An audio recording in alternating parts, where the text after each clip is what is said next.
माझे नाव राकेश शर्मा आहे. धाब्यावर काम करणारा तो लहान मुलगा दिवसभर काम करायचा, पण दररोज रात्री धाबा बंद झाल्यानंतर कचऱ्याच्या ढिगाऱ्यातून जुनी पुस्तकं उचलायचा आणि चंद्रप्रकाशात वाचत बसायचा. एके दिवशी मी त्या ढाब्यावर चहासाठी गेलो. मी शहरातील सर्वात मोठा व्यापारी होतो. मी खूप अस्वस्थ होतो, एक प्रकल्प गमावल्यामुळे. म्हणूनच मी खूप काळजीत होतो. त्या लहान मुलाने मला चहा आणला आणि विचारलं, साहेब, तुम्ही का अस्वस्थ दिसत आहात? मी सहज त्याला सांगितलं की माझा एक प्रकल्प मी गमावला आहे आणि त्याने मला सांगितले की त्याच्याकडे माझ्या समस्येवर उपाय आहे. त्याने मला त्या प्रकल्पाबद्दल एक सल्ला दिला, ज्यामुळे मी स्तब्ध झालो. मी माझ्या सुंदर घराच्या लाऊंजमध्ये शांतपणे बसलो. माझे डोके वेदनेने दुखत होते. माझे हात थोडेसे थरथरत होते. त्या प्रकल्पात मला झालेलं नुकसान मी सहन करू शकलो नाही. हळूहळू माझी छाती दुखू लागली. आत्ता मी माझ्या विचारांमध्ये हरवून गेलो. मला 2 मुलं होती. मोठ्याचं नाव रमेश होतं आणि धाकट्याचं नाव सुरेश होतं. तेवढ्यात माझा मोठा मुलगा लाऊंजमध्ये आला. मी त्याला काही बोलण्यापूर्वीच त्याने त्याच्या हातातील टेबलावर धरलेली फाईल जोरात आदळली आणि माझ्याकडे पाहत म्हणाला, काय आहे हे? आजच सांगा. तुमचे असे किती काळ चालणार आहे आणि तुम्ही किती नुकसान करणार आहात? तुमच्यामुळे आधीच एक मोठं नुकसान झालं आहे. त्याची मोठी किंमत आपल्याला मोजावी लागली आहे आणि आता हे नुकसान आपल्यासाठी असह्य आहे. त्याचे बोलणे ऐकून माझ्या छातीत गुदमरल्यासारखे वाटले. मी एकही शब्द न बोलता जागेवरून उभा राहिलो. मला शांतपणे तिथे उभे असलेले पाहून तो म्हणाला, यावेळी तुम्ही मला टाळू शकत नाहीत. हे सगळं नाटक कशाबद्दल आहे हे तुम्हाला समजावून सांगावंच लागेल. जेव्हा मी तुम्हाला सांगितलं होतं की मी स्वतः क्लायंटशी व्यवहार करेन, तेव्हा तुम्ही पुढे का आलात? तुम्ही त्यांना प्रकल्प नीट समजावून सांगू शकले नाहीत किंवा तुम्ही मीटिंग नीट हाताळली नसेल. मीटिंगसाठी क्लायंटला प्रभावित करणे आवश्यक आहे. तुम्ही सगळं उद्ध्वस्त केलं आहे. संपूर्ण मार्केटमध्ये कोणीही आपल्यासोबत व्यवहार करू इच्छित नाही. हे सगळं तुमच्यामुळे. आता या गोष्टीसाठी तुमच्याकडे काही उत्तर नाही? मी आश्चर्याने माझ्या मुलाकडे पाहिलं. हा व्यवसाय माझा होता. मीच तो सुरू केला होता आणि मीच तो या स्थितीत आणला होता. माझा मुलगा काही काळासाठीच व्यवसायात आला होता. तो मला असं कसं बोलू शकतो? मी काही बोलण्यापूर्वीच तो आवाज उठवून मला म्हणाला, आता तुम्ही कोणत्याही ऑफिसच्या कामात हस्तक्षेप करणार नाही. हे पुन्हा कसं दुरुस्त करायचं मी पाहतो. मी ते स्वतः हँडल करेल. मी सगळं काही माझ्या पद्धतीने सांभाळेल. असं म्हणत तो खोलीतून निघून गेला. मी थोडा वेळ तिथेच उभा राहिलो. तो माझ्याशी कसा बोलत आहे याबद्दल मी विचार करत होतो. हे माझं ऑफिस होतं, हे माझं काम होतं आणि तो मला सांगत होता, तुम्ही आता काहीही करणार नाहीत. मी खूप अस्वस्थ झालो. मी बाहेर आलो आणि माझी गाडी बाहेर उभी होती. मी खूप अस्वस्थ होतो, त्यामुळे मला कोणाशीही बोलायचं मन नव्हतं. मी गाडीत बसलो. मी गाडी सुरू केली, पण मला मी कुठे जात आहे हे देखील माहीत नव्हतं. मग मला असं वाटलं की मला बरं वाटत नाही आहे आणि मी असं एकटं कुठेच जाऊ नये. पण मला सांगितलेल्या गोष्टी आठवल्याने माझं मन जड झालं. मला माहीत होतं की माझा मुलगा रागावेल, पण मला खात्री होती यावेळी तो मला समजून घेईल. पण तो मला समजून घेत नव्हता. मी खूप अंतर गाडी चालवली होती आणि मला रस्ताही ओळखता येत नव्हता. आधीच रात्र खूप झाली होती, म्हणून मी एका रेस्टॉरंटसमोर थांबलो. मी माझ्या गाडीत थोडा वेळ बसलो, खोल श्वास घेत. मग थोड्या वेळाने मी गाडीतून बाहेर पडलो. सगळीकडे अंधार पडत होता आणि चंद्रप्रकाश पसरत होता. मी शांतपणे जाऊन भोजनालयाबाहेर एका खुर्चीवरती बसलो. पुन्हा एकदा मला काळजी वाटू लागली की माझ्या व्यवसायाचे अचानक इतके मोठे नुकसान कसे झाले. मी माझ्या विचारांमध्ये गढून गेलेला असतानाच एक लहान मुलगा माझ्याकडे आला आणि तो मला मेनू कार्ड देत विचारत म्हणाला, साहेब, तुम्हाला काय हवं आहे? मी त्याच्याकडे पाहिलं. एक कुमकुवत लहान मुलगा माझ्यासमोर उभा होता. त्याने एका हातात पुस्तक, दुसऱ्या हातात रुमाल आणि फाटलेला बनियान घातलेला होता. तो खूप गरीब मुलगा दिसत होता. मी काही बोलण्यापूर्वीच त्याने माझ्यासमोर हात हलवला. साहेब, तुम्ही कुठे हरवले आहात? तुम्हाला काही हवे आहे का? जर तुम्हाला काही नको असेल तर मला सांगा. मी इतर लोकांकडून ऑर्डर घेईल. हे ऐकून मी त्याच्या हातात असलेल्या पुस्तकाकडे पाहतच राहिलो. पण ते काय आहे हे मला समजले नाही. म्हणून मी फक्त 1 कप चहा त्याला मागवला आणि चंद्राकडे पाहत परत खुर्चीवरती बसलो. माझ्या पत्नीने हे जग सोडल्यापासून मला खूप एकटे वाटले आणि हे नुकसान पहिल्यांदाच झाले नव्हते. या अगोदरही मला व्यवसायात तोटा सहन करावा लागला होता, पण यावेळी मी इतकं अस्वस्थ होतो की मी यापूर्वी कधीही इतकं अस्वस्थ झालेलो नव्हतो. मी हा व्यवसाय वाढवण्यासाठी दिवसरात्र काम केले होते. जर आज माझ्या हाताने ही चूक नकळत झाली तर माझा हा मुलगा मला इतक्या गोष्टी कशा काय बोलू शकतो, हेच मला आतून खात होते. काही वेळाने तोच लहान मुलगा चहा घेऊन माझ्याकडे आला. आणि माझ्याकडे पाहत तो मला म्हणाला, जर आपण अस्वस्थ झालो आणि त्या गोष्टीबद्दल वारंवार विचार करत राहिलो तर त्यामुळे आपल्याला आणखी असह्य आणि शक्तिहीन वाटते. त्यामुळे आपण केलेल्या चुका विसरून त्यापासून शिकणे हे चांगले. कारण आपण आधीच जे घडले ते बदलू शकत नाही, पण हो, जे घडणार आहे ते आपण चांगल्या प्रकारे हाताळू शकतो. आणि तुम्ही हुशार दिसत आहात. कदाचित त्याने माझ्या चेहऱ्यावरील दुःख पाहिले असेल आणि मी अस्वस्थ आहे हे त्याला समजले असेल. हे मूल 10 वर्षांचं असावं, पण त्याचे बोलणे ऐकून मला धीर मिळाला. मी त्याला आवाज देऊन थांबवले. जरा थांब. तो माझ्याकडे वळला. मी त्याला सांगितलं, तू माझ्याशी थोडा वेळ बोलू शकतोस का? त्याने मान हलवली. नाही, मला सध्या खूप काम आहे आणि जर मी तुमच्याशी बोलायला बसलो तर मी माझं काम पूर्ण करू शकणार नाही. मला सर्व काही लवकर संपवावं लागेल. लवकर सुट्टी घेऊन घरी निघावं लागेल आणि नंतर अभ्यास करावा लागेल. असं म्हणून तो दुसऱ्या माणसाकडे गेला आणि मी आश्चर्याने त्याच्याकडेच पाहत राहिलो. तो सर्व काही इतके चांगले काम करत होता. मला माहीत नाही का, पण हे मूल मला थोडे वेगळे वाटत होते. तो मला आकर्षित करत होता. नंतर मी धाबा मालकाला इशारा केला आणि त्याला काही पैसे देऊन विचारले, तुम्ही या मुलाला थोडा वेळ माझ्यासोबत बसायला सांगू शकाल का? मला त्याच्याशी बोलायचं आहे. त्याने पैसे घेतले आणि म्हणाला, हो हो साहेब, मी त्याला आत्ताच पाठवतो. सर्वांना हा मुलगा आवडतो आणि जो कोणी त्याच्याशी बोलतो त्याला बोलतच राहायचे असते. इतक्या लहान वयातही तो खूप सुव्यवस्थित, बुद्धिमान आणि मेहनती मुलगा आहे. त्याला वाचन करायला खूप आवडते. तुम्हाला माहिती आहे का साहेब, आमच्या ढाब्याच्या मागे कचऱ्याचा ढीग आहे. जवळच एक भंगाराचं दुकान देखील आहे. तो तिथून पुस्तकं घेऊन वाचतो. त्याला वाचनाची खूप आवड आहे. मी एकदा त्याला शाळेत प्रवेश देण्याची ऑफरही दिली होती. पण साहेब, तो म्हणतो की तो स्वतःच्या कष्टाच्या पैशाने अभ्यास करेल. तो खूप मेहनती आणि स्वावलंबी मुलगा आहे. असं म्हणत तो तिथून निघून गेला. थोड्या वेळाने तो मुलगा माझ्याजवळ आला आणि माझ्या शेजारी येऊन बसला आणि म्हणाला, साहेब, असं वाटतंय की तुम्ही खूप श्रीमंत आहात. तुम्ही कुठून आले आहात? मी त्याचा छोटासा कुंकुवत हात धरला आणि त्याच्या डोळ्यात बघत म्हणालो, मला एक गोष्ट सांग, जेव्हा तुला तुझा ढाबा मालक शाळेत दाखल करू इच्छितो तेव्हा तू का मान्य करत नाहीस? त्यामुळे तुझे आयुष्य बदलेल. तू इतक्या लहान वयातही खूप हुशार दिसत आहेस. जर तू शिक्षण घेतले तर तू खूप पुढे जाशील. माझे बोलणे ऐकून तो म्हणाला, साहेब, तुम्ही खूप सुशिक्षित दिसतात, पण तुमच्या नजरेतून तुम्हाला पैशाची कमतरता दिसत नाही. पण मला वाटतं की तुम्ही थोडं मागे आहात. पहा, मी मानतो की शाळेत जाण्याने माणूस शिक्षित होतो, पण जर तुमच्यात माणुसकीची कमतरता असेल तर त्याचा काही उपयोग नाही.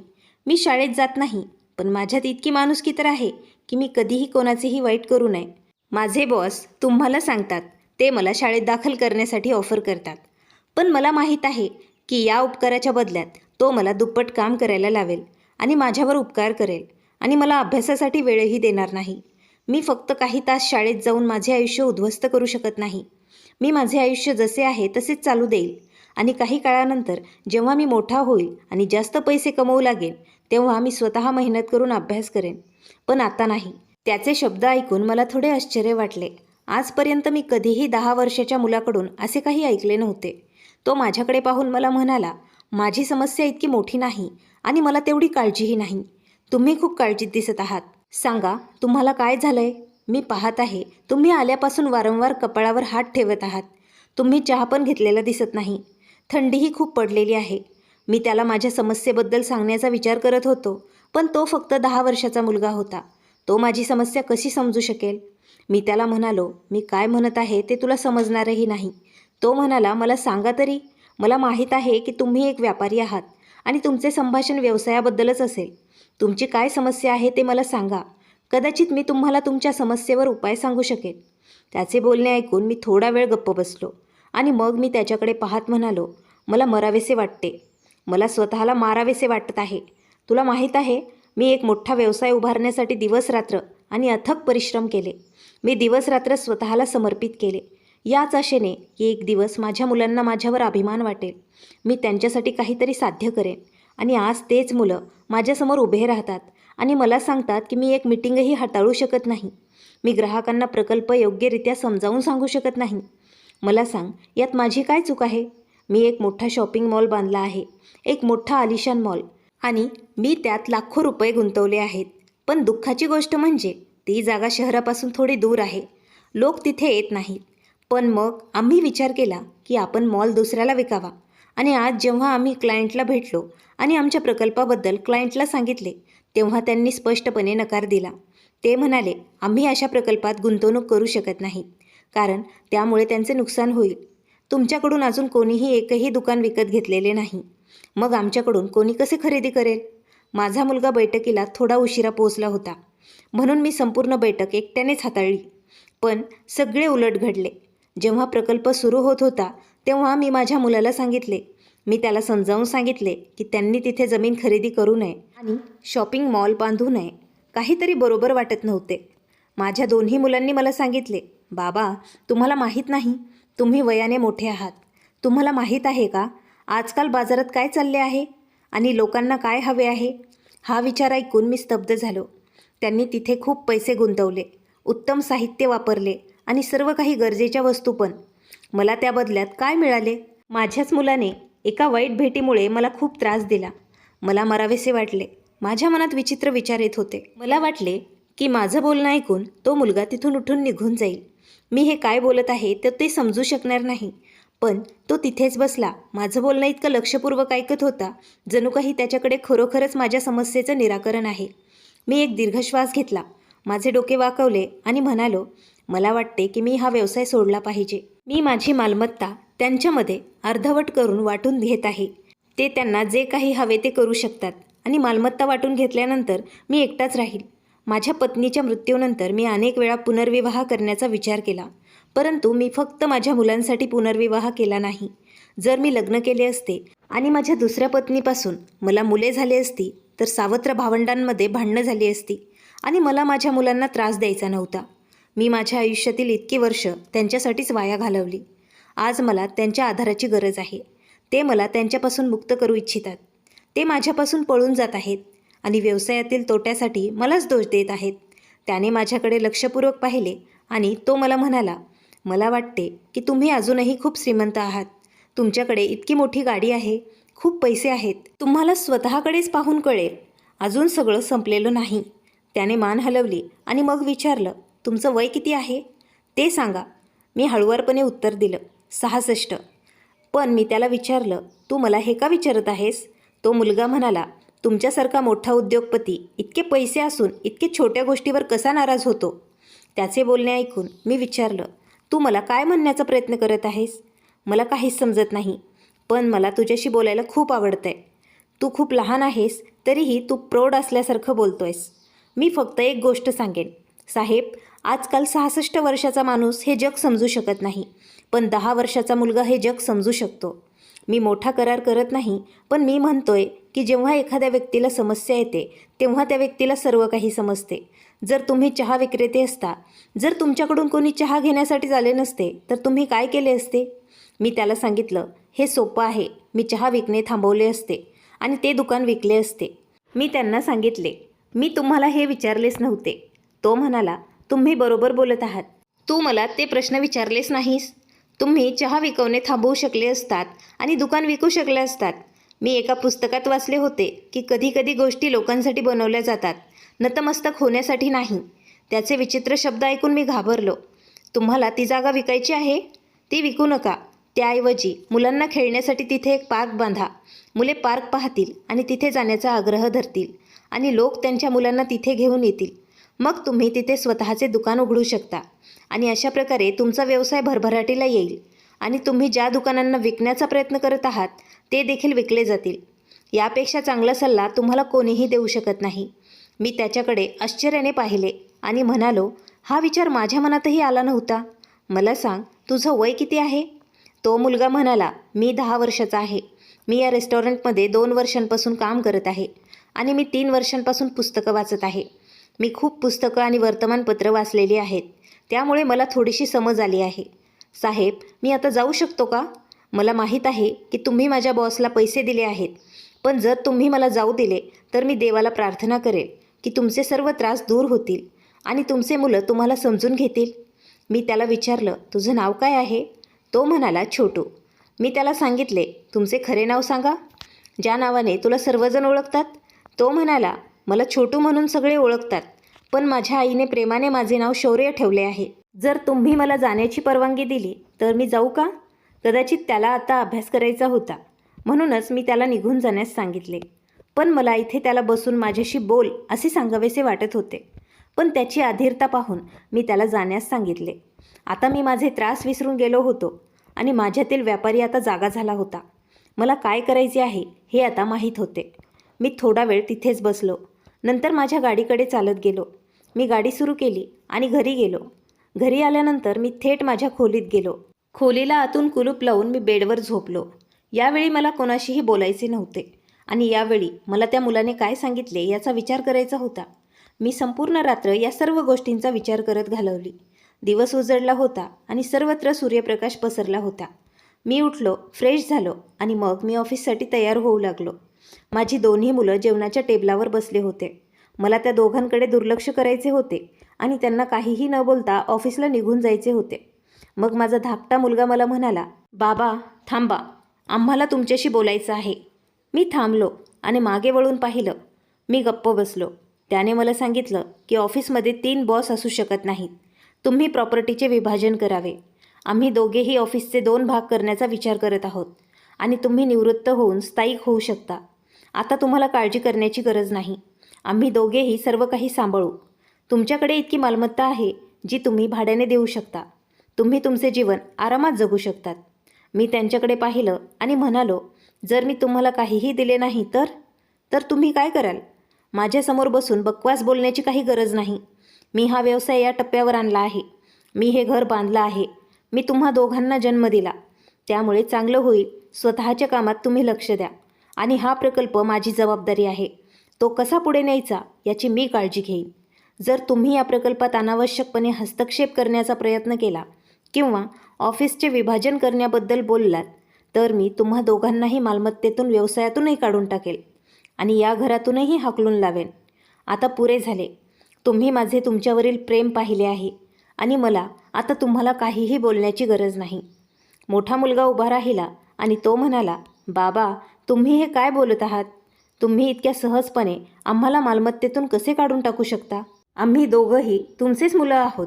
आमच्याशिवाय तुमचं दुसरं कोण आहे? मी त्याच्याकडे पाहिलं आणि म्हणालो, मला तुम्हा दोघांचीही गरज नाही. ज्या दिवशी तुमची आई हे जग सोडून गेली त्याच दिवशी मी तुमच्याशी असलेले सर्व संबंध तोडले असते. अविवाहित राहिलो नसतो.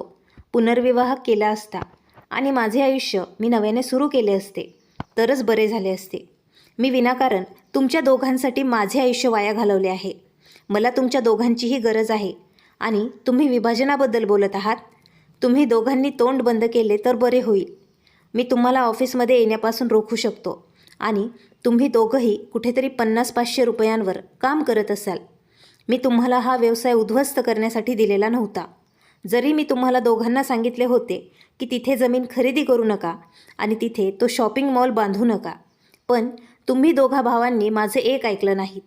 मी तुम्हाला दोघांनाही सांगितलं होतं की माझ्याकडे विक्रीयोग्य काहीही नाही आणि तुम्ही दोघांनीही त्यावेळीच मला सांगितले होते, बाबा सध्या बाजारात काय चालले आहे याची तुम्हाला कल्पना नाही. आम्हाला सर्व काही माहीत आहे.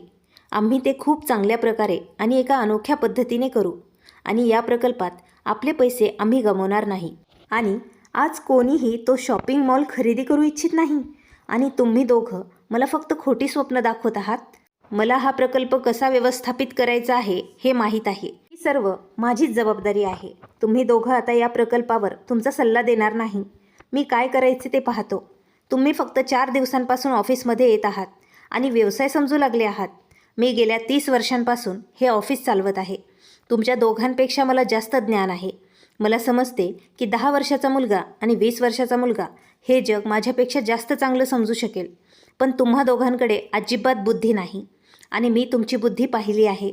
आपण एकत्र जे काम करू शकतो ते आपण कधीही वेगळे राहून करू शकत नाहीत. आणि जर तुम्ही दोघंही आज मला मालमत्ता वाटून घेण्यास सांगत असाल तर उद्या तुम्ही दोघंही उद्ध्वस्त व्हाल. आपल्या व्यवसायाचे बाजारात नाव आहे. आपली चांगली प्रतिष्ठा आहे. आपला एक सन्मान ग्राहक वर्ग आहे.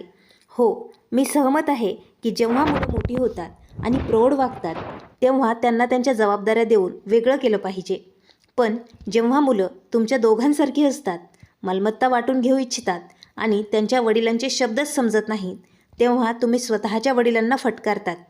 अशा मुलांना काहीही देण्याची गरज नाही.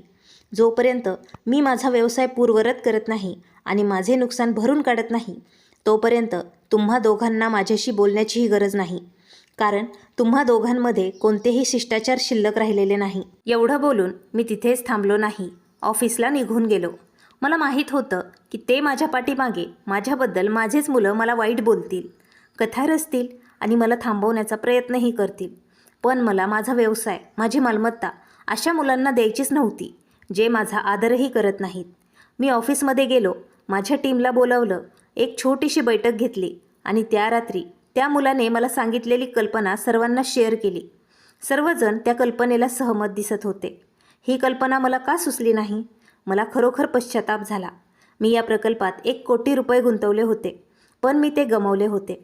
पण देवाला माझ्यावर दया आली आणि हळूहळू सर्व काही ठीक होऊ लागलं आणि मी दुसऱ्याच दिवशी काम सुरू करण्याचा आदेशही दिला.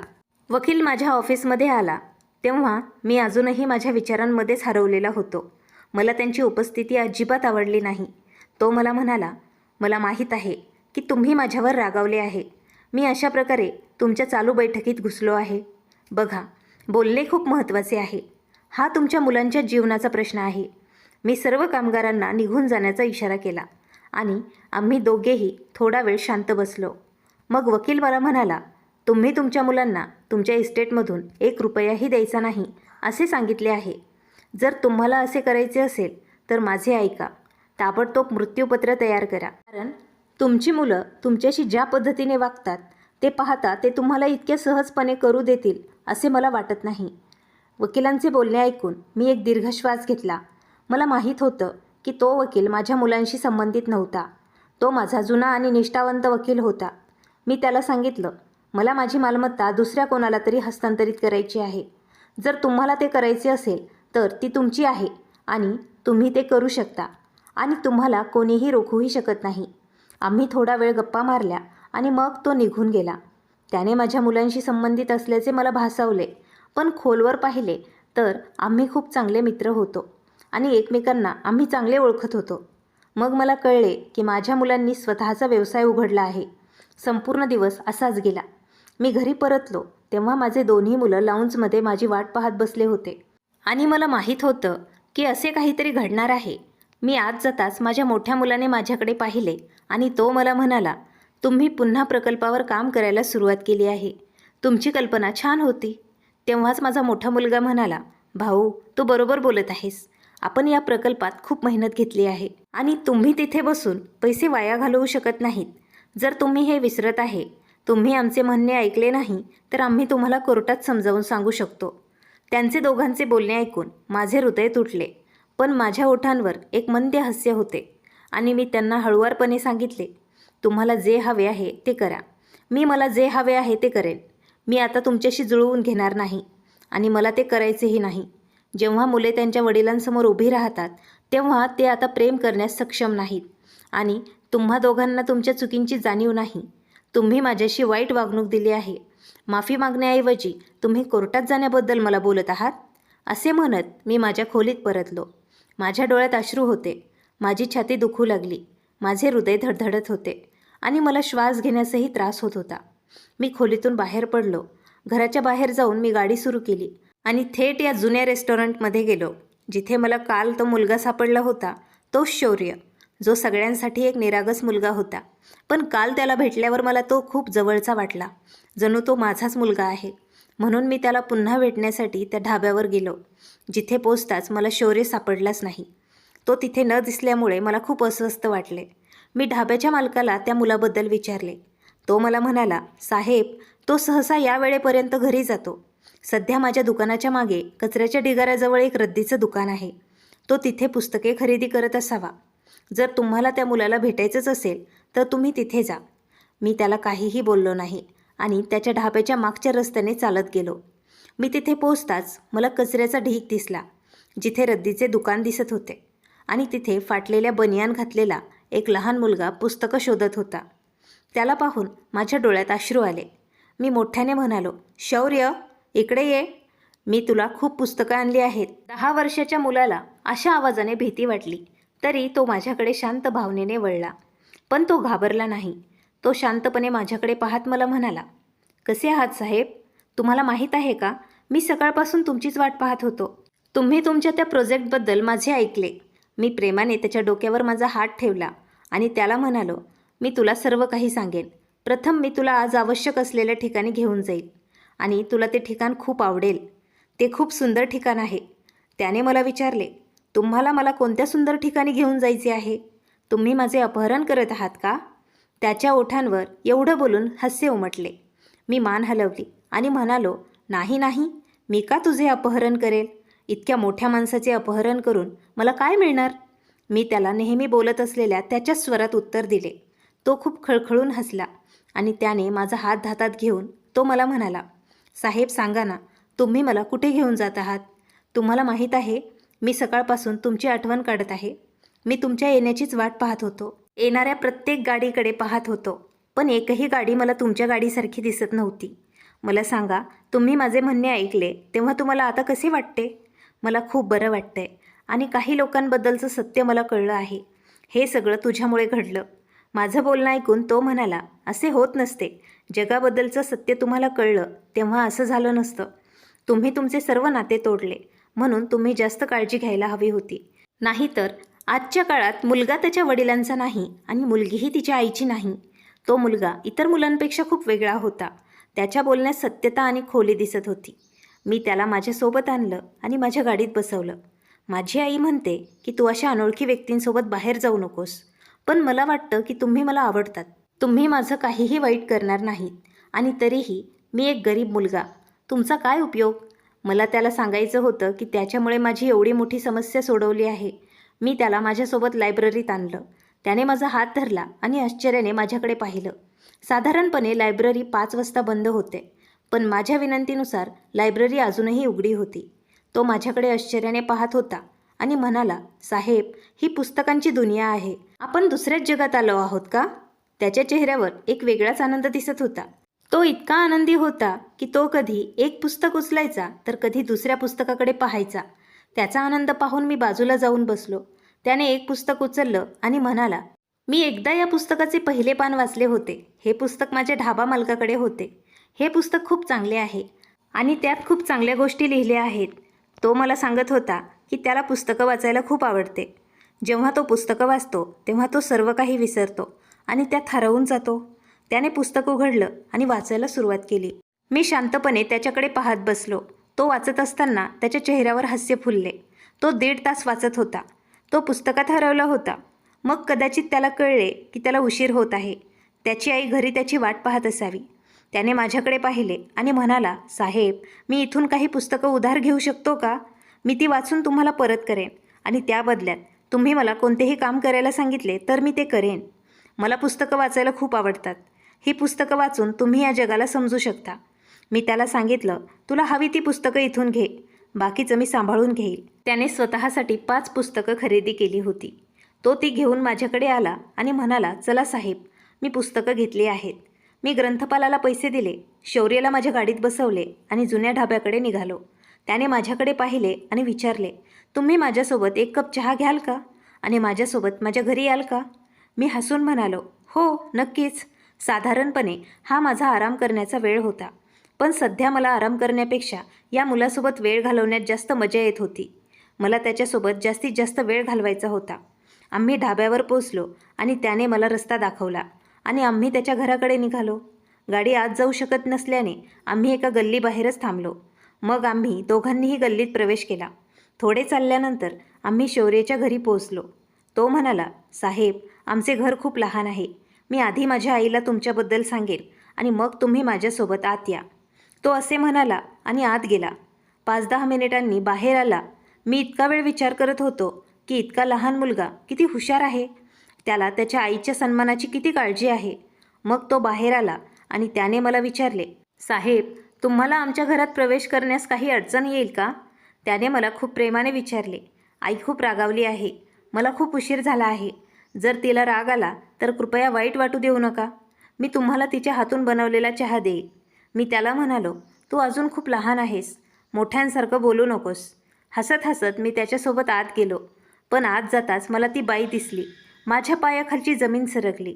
माझ्या डोळ्यात पाणी आलं. माझ्यासमोर उभी असलेली ती बाई दुसरी तिसरी कोणी नसून माझी स्वतःची बहीण सुरेखा होती, जी 10 वर्षांपूर्वी एका गरीब माणसासोबत पळून गेली होती. पण आज तिला या अवस्थेत पाहून मला धक्काच बसला आणि आता मला समजलं की मी शौर्याच्या इतक्या जवळ आकर्षित का होत आहे. मला पाहून ती रडू लागली आणि तिने विचारलं, दादा तू कसा आहेस? मी तिच्याकडे सरकताच ती थोडी मागे सरकली. मी तिला रडत मिठी मारली. मला माझ्या बायकोला दिलेले वचन आठवले. तिने मला सांगितले होते की तुमची बहीण जेव्हा तुम्हाला भेटेल तेव्हा तुम्ही तुमच्या बहिणीला माफ करा आणि तिला मिठी मारा. थोड्या वेळाने तिने मला विचारले, वहिनी कशी आहे? तुम्हाला माझी आठवण येते का? मी तिला सांगितले की काही वर्षांपूर्वी ती मला सोडून गेली आणि मी खूप एकटा पडलो आहे. बरं माझं सोड, मलाच तू स्वतःबद्दल सांग. तू कशी आहेस? आणि शौर्य तुझा मुलगा आहे का? तिने रडत मला सांगितले की तिचा नवरा त्यांच्या लग्नाच्या काही वर्षांनीच वारला होता. त्यांच्या मृत्यूनंतर ती खूप निराश झाली होती. मी तुझ्याकडे येण्याचा विचार केला होता, पण मला भीती वाटत होती की तू मला स्वीकारणार नाहीस आणि मला त्याची खूप भीती वाटत होती. मग मी एकटं राहून माझ्या मुलाला वाढवण्याचा निर्णय घेतला. मग मी इथे येऊन एका झोपडीत राहिले. सुरुवातीला मी खूप काम केलं आणि अजूनही करते. मी लोकांच्या घरी झाडू फरशी पुसते. माझ्या मुलाला अभ्यासाची खूप आवड आहे, पण माझ्याकडे त्याला शिक्षण देण्यासाठी किंवा त्याचा शाळेत प्रवेश घेण्यासाठी पुरेसे पैसे नाहीत. मी तिला सांगितले, ताई तुला काळजी करण्याची काही गरज नाही. आता तू माझ्यासोबत घरी ये.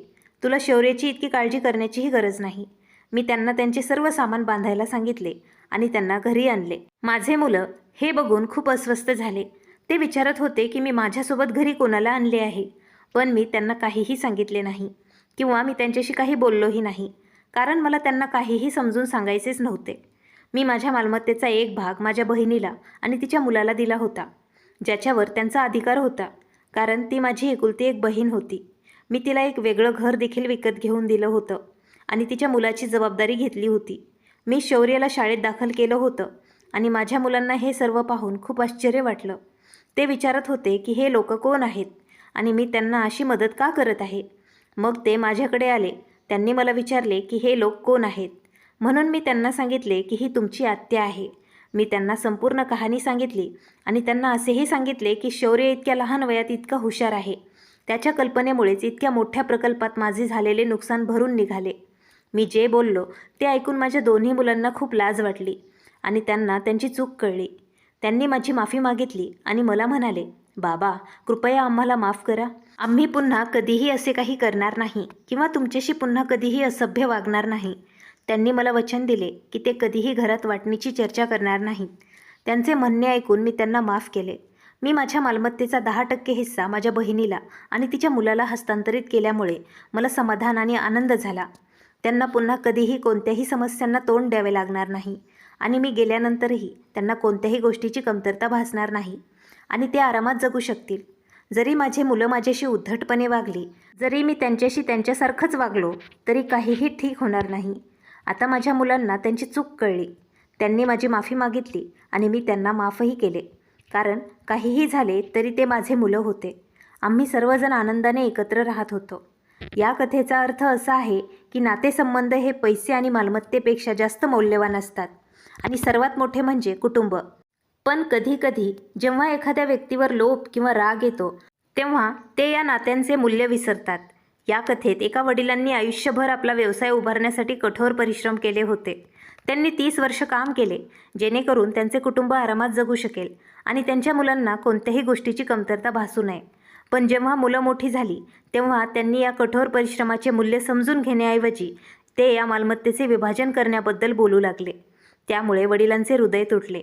ज्या व्यक्तीने आपले संपूर्ण आयुष्य आपल्या मुलांसाठी समर्पित केले आहे त्यांना अपेक्षा असते की त्यांनी त्यांचा आदर करावा, त्यांना समजून घ्यावे आणि त्यांच्या अनुभवाचा आदर करावा. पण जेव्हा मुलं त्यांच्या स्वतःच्या वडिलांसमोर उभे राहतात आणि न्यायालयात जाण्याबद्दल बोलतात तेव्हा ती केवळ कायदेशीर लढाई नसते, ती तुटलेल्या नात्यांची सुरुवात असते. ही कथा आपल्याला शिकवते की अनुभव अमूल्य असतो. विशिष्ट कौशल्य शिकण्यासाठी वर्षानुवर्ष कठोर परिश्रम करणारी व्यक्ती जगाची अधिक चांगली समज प्राप्त करते. वडिलांनी आपल्या मुलांना असेही समजावून सांगितले की त्या जागेवर शॉपिंग मॉल बांधणे हा योग्य निर्णय नव्हता. तथापि मुलांनी त्यांच्या सल्ल्याकडे दुर्लक्ष केले, कारण त्यांना वाटले की त्यांना सर्व काही माहीत आहे. आजकालचे बरेच तरुणही हीच चूक करतात. ते गृहीत धरतात की जुन्या पिढीला काहीच माहीत नाही. पण सत्य हे आहे की अनुभव पुस्तकांमधून किंवा इंटरनेटवरून मिळत नाही. तो वेळ आणि संघर्षातून मिळतो. म्हणून आपण आपल्या वडिलांचे लक्षपूर्वक ऐकले पाहिजे, कारण ते आपल्याला चुकीच्या मार्गापासून वाचवण्याचा प्रयत्न करतात. या कथेतील आणखी एक महत्त्वाचा धडा असा आहे की जेव्हा एखादी व्यक्ती कठीण काळातून जाते, तेव्हा त्यांना खऱ्या आणि खोट्या नात्यांमधील फरक समजू लागतो. वडिलांना वाटले की त्यांचे स्वतःचे मुलं त्यांच्या पाठीशी उभे नाहीत. पण त्या क्षणी शौर्य नावाचा एक लहान, गरीब मुलगा त्यांच्या आयुष्यात आला आणि त्याने त्यांना सत्य आणि शहाणपणाचे नवीन धडे दिले. हा मुलगा गरीब होता, पण त्याची विचारसरणी प्रगल्भ होती. त्याला लहानपणी जीवनातील अनेक महत्त्वाची सत्य समजली. तो पुस्तकांवर प्रेम करत असे आणि ज्ञानाला सर्वात मोठी संपत्ती मानत असे. हे आपल्याला शिकवते की एखाद्या व्यक्तीची खरी संपत्ती पैशात नाही, तर त्याच्या विचारसरणीत आणि ज्ञानात असते. शिक्षण आणि ज्ञान एखाद्या व्यक्तीचं जीवन बदलू शकतं. शौर्याकडे पैसे नव्हते, चांगले कपडे नव्हते आणि राहण्यासाठी मोठे घरही नव्हते. पण त्याला शिक्षण शिकण्याची इच्छा होती आणि पुस्तकांवर प्रेम होतं. हेच त्याला खास बनवतं, कारण ज्यांना शिकायचं आहे ते एके दिवशी नक्कीच प्रगती करतील. म्हणून आपण हे समजून घेतलं पाहिजे की मुलांसाठी सर्वात मोठी संपत्ती म्हणजे चांगलं शिक्षण आणि चांगले संस्कार.